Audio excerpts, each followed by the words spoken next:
secure our places of convergence, places of worship, tapos yung tourist areas, ang mga kakalsadahan natin. We will be establishing a police assistance desk, the houses na pwedeng iwan ng ating mga babayan, papantayin natin, mga kalsadang dadaanan nila, at saka yung mga pupuntahan. We will secure that para to ensure na walang mangyaring untoward incident pagdating ng mahal na araw.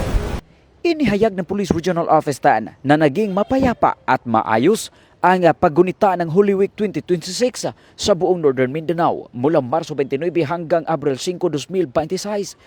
Ayon sa pamunuan ng Police Regional Office TAN, nag-deploy ang Police Regional Office TAN ng 5,212 personnel sa mga simbahan, pangunahing kalsada at transport hubs na nagresulta sa 45.95% pagbaba sa focus crimes mula 37 incident noong nakaraang taon sa 20 incident ngayong taon. Sa kabila ng pagdagsa ng mga deboto at biyahero, walang naitalang major untoward incident sa rehiyon. Gayunman, may naitalang 4 na insidente ng pagkalunod na ikinasawi ng 4 na katao, kabilang ang 2 minor de edad. Bukod dito, nakapagtala rin ang Police Regional Office 10 ng mga tagumpay sa kampanya laban sa kriminalidad. Kabilang ang pagkakasabata ng 39.2 milyong halaga ng smuggled na sigarilyo at 2.8 milyon na halaga ng mga nakumpiskang anti-illegal mining operation.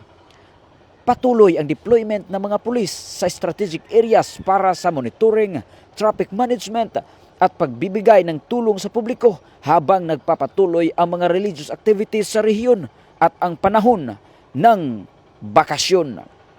Pinuri ni Police Regional Office 10 Regional Director Police Brigadier General Christopher N. Abrahano ang mga operatiba at mga katuwang na force multipliers sa matagumpay na pagpapanatili ng kaayusan sa buong Semana Santa at tiniyak na manatiling nakaalerto ang pulisya upang mapanatili ang seguridad ng publiko.